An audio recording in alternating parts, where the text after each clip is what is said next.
Sabrina Carpenter's new album is a perfect example of how white women get to romanticize misogyny and it still be seen as empowerment. Sabrina Carpenter is being dragged on the internet because of her album cover. Let's talk about it. Hey beautiful people, how you all doing today? It's your girl Destiny here and welcome to my channel. How have you all been? Hope you guys are doing great. So the singer, the pop artist Sabrina Carpenter just announced that she'll be dropping her album soon, and the cover of that album was also posted, and the cover has gotten people, especially women, talking. So on the cover of the album, which I'm going to put up on the screen so that you guys see, was Sabrina being on the floor, and then a man was kind of pulling her hair.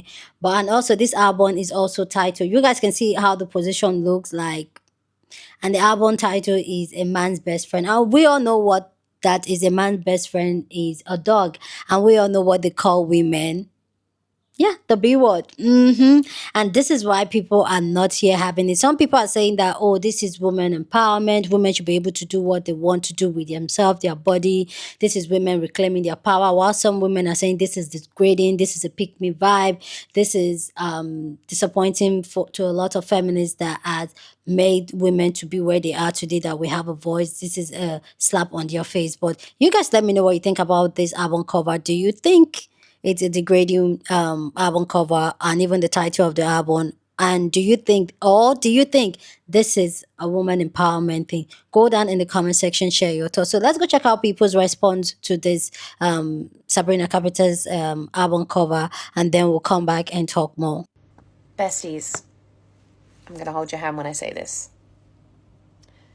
The fact that so many women saw that picture and reacted with pain and humiliation and fear should mean something to you. And if it doesn't, you are not the feminist that you think you are, and nor is she. Sabrina Carpenter's new album is a perfect example of how white women get to romanticize misogyny and it still be seen as empowerment. Historically, white women have always been positioned as the default version of femininity. By extension, their womanhood is treated as delicate, desirable, and deserving of protection. Contrasted with the hypersexual and masculinized view of femininity that has been imposed on Black women and other women of color throughout history, white women have never had to worry about whether or not they would be seen as feminine or innocent or worthy of protection. This protection allows them to play with ideas of submission, sexualization, and degradation without it sticking to them. Black women and other women of color do not have that option. We have been hypersexualized and dehumanized from conception. We don't get to choose to be sexual. We are made into objects whether we consent to it or not. And so when white women like Sabrina Carpenter portray a romanticized version of misogyny and y'all call it camp, I read it differently. Because to me, it's just the patriarchy repackaged in something glittery and sparkly and girly. White feminism has always centered the experiences of white cishet women. And so by extension, this logic celebrates aesthetic rebellion without actually interrogating the systems that take place behind the scenes that allow this to happen. And so it doesn't surprise me, all of the people that are defending the album cover and saying, this is empowering and God forbid a girl is a little bit freaked out. And I'm like, of course, that's how you view it because you have been protected. You have been historically protected by femininity. You've never had to worry about whether or not you'd be hypersexualized because that was always a choice for you. That was always a choice. So seeing what Sabrina Carpenter is doing is like, to you, that's revolutionary. To me, it's degrading. At first I thought Sabrina Carpenter's constant nods to the 1950s was cute, but now I'm a little bit concerned because, girl, why did we reference Lolita in the last music video? And now the album art is looking like an ad from the 1950s that are like, women need to know their place. If you haven't already seen it, and I can't green screen it because then I'll get in trouble, but she has a new album cover, and it's even her profile photo now, of a man like dragging her by her hair.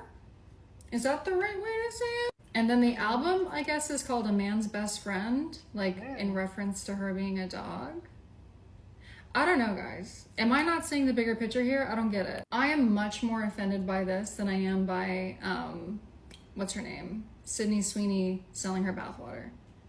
Like, that's on the scale of offensive or to most offensive. Sydney Sweeney's down here and Sabrina Carpenter referencing problematic 1950s references and implying that she's a dog is much more offensive to me. You know, I often get asked, as a historian of women's history, how close I think women are to achieving equality with men in the 21st century. And honestly, the answer to that question is a bit of a mixed bag, because on the one hand, women in Britain have legislation and policies that protect them and give them rights, and in the majority of cases, it was women who fought for those, and in doing so, they placed themselves at great risk. But on the other hand, as we see from this image, this is Sabrina Carpenter's new album cover, by the way, which has just dropped. What we can see is that cultural attitudes are very stubborn, even among women themselves. Now, Sabrina Carpenter's new album is called Man's Best Friend, and looking at the image and considering that title, I just want to take a moment to honour every woman in history who died at the hands of a man. Every woman who has experienced, ironically, just by virtue of being female, Sabrina Carpenter has a 1 in 4 chance of experiencing in her lifetime. I also want to honour every woman who has been objectified, mistreated, humiliated as a result of misogyny. I'd just like to take a moment to recognise all those women who never got a chance to be treated with humanity, dignity, never fulfilled their potential, never lived out their dreams, purely because of misogyny. And for Sabrina herself, I sincerely hope that this album fails, her career tanks, and she has to spend the rest of her life, because she's got so much free time on her hands, healing her internalised misogyny and learning women's history, so that in years to come she can look back on this day and realise that this album cover and album title is an absolute disgrace to every woman who has ever. Yeah. I really need white women to cut the bullshit with their, oh, she's for the girls, she does stuff for the female gaze. That is a grown man with gray hair. And the fact that most of the men in the man-child music video were these grown-ass geezers. Like, sure, call grown-ass men a bunch of man-children, but you also position yourself as their romantic love interests. I guess congrats to Sabrina Carpenter, you got the discourse you wanted, but at fucking cost, because your peers do not have to do all of this in order to sell albums. Because for quite some time now, I've been screaming into the void, begging y'all to explain to me how this is for the female gaze. Like today I read a comment from her latest TikTok that said I almost couldn't recognize her with. If you want to call this cover satirical or ironic, I'm going to force you to look at the definition of satire. The use of humor, irony, exaggeration, or ridicule to expose and criticize people's stupidity or vices. Is this humorous to y'all? Is this tee-ha-ha funny humor? Maybe I'm a buzzkill. I don't know. Is it funny to y'all? Do you consider this exaggeration while men literally call us and refuse to humanize us? Do you think this is an exaggeration of that? Or is it like a one-to-one symbolism of it? I mean, it's pretty ridiculing of herself. Now I'm gonna force you to look at the definition of irony, the expression of one's meaning by using language that normally signifies the opposite. So, is this the opposite of the status quo, of the norm, of men calling us? Is this the opposite, or is it a direct symbolic imagery?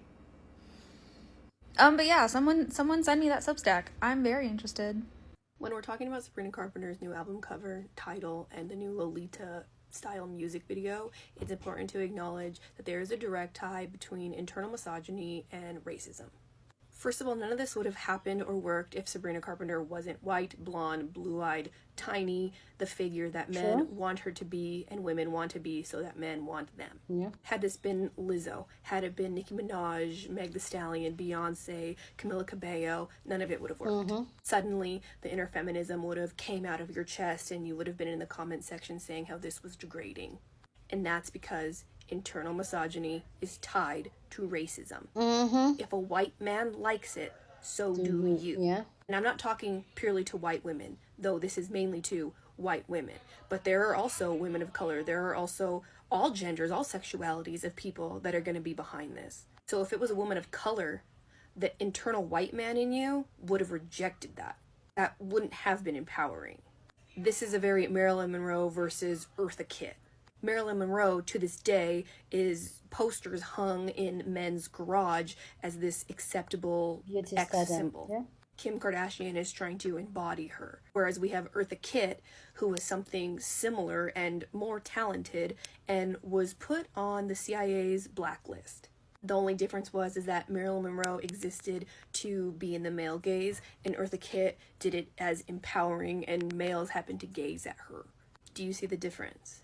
At a time in this country when we are watching Diddy face trial for a woman by her hair, and then her and who knows how many women and children, at a time when we have a sitting president who is wreaking havoc in this country to get away from the fact that he is on the Epstein files, and some would argue that's the reason he ran. It should raise a red flag to you if you think that those two men are wrong, but you think Sabrina Carpenter is right. So then I challenge you to watch that music video or look at that album cover and imagine her being somebody that was black or brown. Imagine her body different, somebody really tall, somebody fat, somebody her age that looks like a woman and not a little girl. And then imagine everybody's reaction to that. If you're saying it's the same, you haven't been paying attention.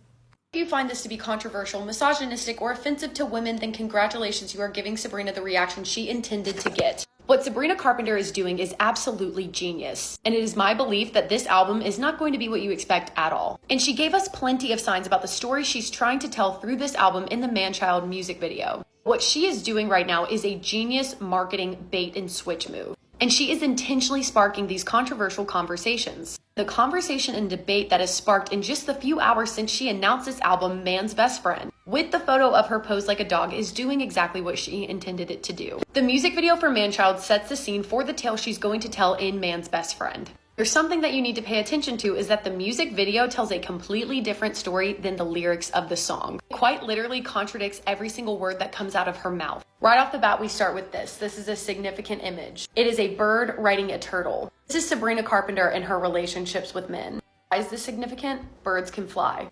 This bird is being slowed down by riding a turtle. Then what do we cut to right after? Sabrina Carpenter hitchhiking, relying on men to pick her up to take her to her next destination. She is the bird, they are the turtle. And even though throughout this entire song she is saying, "Man-child, why you always come running to me? And I swear they choose me, I'm not choosing them." But what is she doing in the music video? Do her actions align with what she's saying? No, they absolutely don't. She is choosing the men. As she experiences the fallout of every man she chooses throughout this music video, what does she do after one fails? She goes to the next one. The cycle continues. While she is saying these sentiments over and over, why you always come running to me, when not a single time in this music video do any of these men come running to her. She is the one hitchhiking. The last scene of this music video is her getting out of one car and hopping right into the next. And this is setting the scene for Man's Best Friend, which it is my opinion it's going to be a very deep emotional album. One that tells the story about the societal pressures on women to make themselves more palatable to the male gaze. And I think it's going to be a story about her recognizing that she has been doing this to herself due to the pressure of societal norms. I think this album is a bait and switch. She is baiting the public to get all riled up, thinking that she is making herself man's best friend, making herself more palatable to men. Really, she is just simply personifying how society already sees and views and pressures women into becoming. I think this album is going to tell the story of her recognizing that she has fallen victim to this societal norm as well. But the genius part about it is the narrative that forms when a woman does this. Everyone is saying she's setting women back 50 years. No one is saying men haven't changed. The witch hunt has begun already, and we don't even know what this album is going to be about. Every single thing that is being said about her is what she intended to be said about her. Because if you watch the music video, she is quite literally telling us that she does this to herself. Which is the reason why I think this entire album is going to be about her discovering that, and ultimately with an ending of how she overcame it, realizing that she can fly, which pushes me even further to think that we might be on the edge of a rebrand. As always, tell me your thoughts below. I'm excited to see them. Sabrina Carpenter announced that she's coming out with an album called Man's Best Friend, and the cover photo is her on her knees, bent down, mouth slightly open, while a man who's not fully pictured pulls on her hair like this. And what are the modern mainstream feminists doing? Iconic, queen, mother, applauding, so excited, repost on the story. But last week when Sydney Sweeney was talking about how she's selling her bath water and working with this company and she was posted up in a bathtub for this ad, it was a problem. She was setting women backwards. Okay, you need to pick a lane.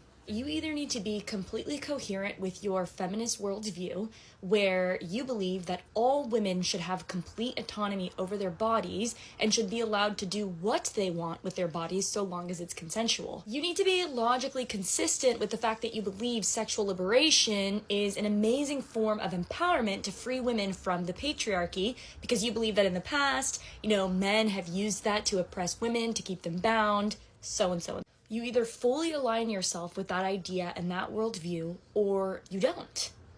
And I'm not one to completely disregard any kind of nuances, but when it comes to a thing like this, I cannot see how there is a balance and how there is a middle ground. And sure, some modern feminists could argue that yes, women are allowed to do whatever they want with their body, but certain ideas and certain choices feed into the patriarchy, as opposed to, abolish it, overcome it.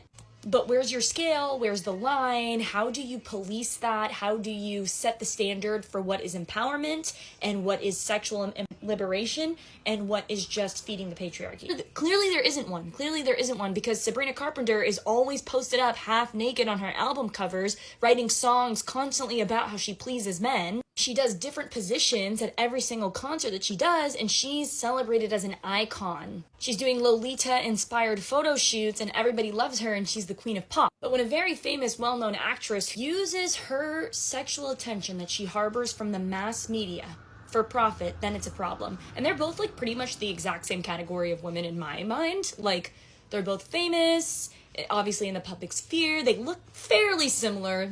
They both are Hollywood blank symbols, but one is hated on and one is demeaning towards women, and the other is a princess. I think I'm at the point where I'm genuinely curious and asking. I don't have any super radical liberal feminist friends to ask, so I'm just reaching out to the internet and going, how does this make sense? Where is your line? And how do you not notice the logical inconsistency in this? Do you not understand the gaps and holes in your worldview that not only led us to this point, but also allows you to be so wishy-washy, picky-choosy about who's empowering and who isn't? Because at least with the average conservative, maybe anti-feminist woman, there is a line, there is a standard for what is empowering towards females. There is a moral ground on what is appropriate and what is inappropriate. And so it's kind of easy for us to point and go, man, that's really objectifying, and that is a stereotype, and that really hurts women. And this one obviously does not do that, because there actually is a real standard that we've built our life by. There's an actual standard that is unwavering that we get to essentially use as a grid or a gauge for what is wrong and what is right. But it seems like that doesn't exist in modern day feminism. And I want to be genuine in my approach to this conversation. I have the tendency to be really hasty and really bothered because I have very settled opinions about modern day feminism. If you know me, you know that. So I'm trying to be genuine. I'm trying to maybe see the nuance and trying to understand, but I just can't. I don't get it. And I also don't understand the sheer lack of accountability on how constantly empowering and promoting this kind of behavior in other women and out of celebrity women. Look at every woman who's famous right now, especially in the music world. Clothes off, lyrics crazy, vulgar, graphic, and you guys praise and applaud that, and you adopt it, you listen, you stream it, you consume that into your soul, you watch it on television, but then you turn around and get mad at another woman who does the exact same thing and is as just culturally swayed as you are and as these other celebrities are that you celebrate, and it just goes ballistic. You get so mad, she's demeaning, she's this, she's that, she's a pick-me. No. I want to celebrate that feminists are able to see what Sydney Sweeney did and see that it is absolutely appalling and absurd and how it actually harms women. I want to celebrate that, but I find it hard to even get to that point because I watch every single feminist who's mad at her be completely hypocritical and illogical in their critique. I can't even applaud y'all. I don't even get to applaud you guys yet for coming to your senses because I don't see evidence that you've done that. So, someone explain. Please go down in the comment section and share your thought about this cover and what you think about it and the entire discourse around it. Go down in the comment section. Do you think that the cover is degrading women, or do you think that this is empowering album cover. Go down in the comment section, share your thought, but please, as always, keep it respectful. You're on this channel, we're allowed to disagree, but we do it in a very respectful way. So go ahead, feel free, share your thought. Okay, so here's my own thought about this entire Sabrina Carpenter. This thing. First off, I'm not really a big fan of her, or I don't really want. I think the is that Espresso, that song. Yeah, I have a friend that really likes that song, so the song I listen. But let's come back to the cover and let's talk about the cover. A lot of time I feel like when it comes to the system, the patriotic system, the patriotic system and all that, a lot of the time we don't understand as women how we've been subconsciously wired, and a lot of degrading things have been done to us. I remember I was going through Sabrina Carpenter, and I realized she has this really 1950s vibe. I was like, oh, classy, but why? I remember I asked that question sometime last year. I was like, but why? If you look at women back in those days, in that time frame, a lot of the time most of these women didn't have a voice, they didn't have power, they didn't have strong with like the way we do now. They didn't have conversation like the conversation we're having now. And when you see someone like Sabrina Carpenter that has been in the industry, or she's in the industry doing things like this, for me, even putting the album as oh man's best friend, that's you just literally condoling what men are saying about women, that we're all bitches, we're all dogs. And then even the position of the way she is, for me, I just feel like personally I feel like it is very, very degrading. And a lot of time as women, we may not see like some subtle things that over time we've done for the longest time has been degrading. One of them that I always have that conversation with my friend is that during intercourse, when a man says he wants to come in your face, why do you want to come in my face? For me, those are some degrading rituals that we women would think that it's okay, and it's something that we should accept. Well, I feel like the way this is 2025, we're having conversation, we are realizing that a lot of these men, they don't like us. They only like us because of what we can provide and the services that comes with us. But in real genuinity about liking us as a person, as a humanity, most of them can't stand us. And when we look at things from that perspective, why are we doing things to please men? Because I understand that is how we're raised, that a lot of the time we're raised to please men, to make sure they are okay, make sure they are fine. And even what's the other song, something man's child. I just feel like all our entire persona and entire rhetoric is to cater to men, is the pick me vibe. That's what I'm getting from her. She's a pick me from the vibe you get in the other creator talking about how this is very intentional, how it's almost like a younger girl finding herself. I pray that it is, but you can also tell that story without you degrading yourself as a woman for the male gaze. And also, I do agree with people saying that usually the system, we've had this conversation multiple times, how the system doesn't even favor you as a woman of color, especially as a black woman, when naturally as a black woman you walk out there and you're being automatically sexualized. I know that those things a black woman will do, and she'll be sexually fixated. A white woman would do it, or a white girl would do it, and like, oh, that's so feminine. Like, there was this time on TikTok where I think I did a video on that, but that was like maybe 3 years ago, 4 years ago, where girls were doing clothing haul, the same clothing haul, black girls would do it, and the video would be taken down for exposure, while a white girl would do the same dress and it's not. And this is what we're talking about. Black women, black people, people of color, especially the women, have been sexualized for a long time. And this is why like white women can get away with anything. You say a white girl wear a bomb shot and it will say, oh, this is nice. But you see a black girl wear the same thing and she'll be called like a prostitute, she'll be called the B word and all that. And this is something that has been on the system for long.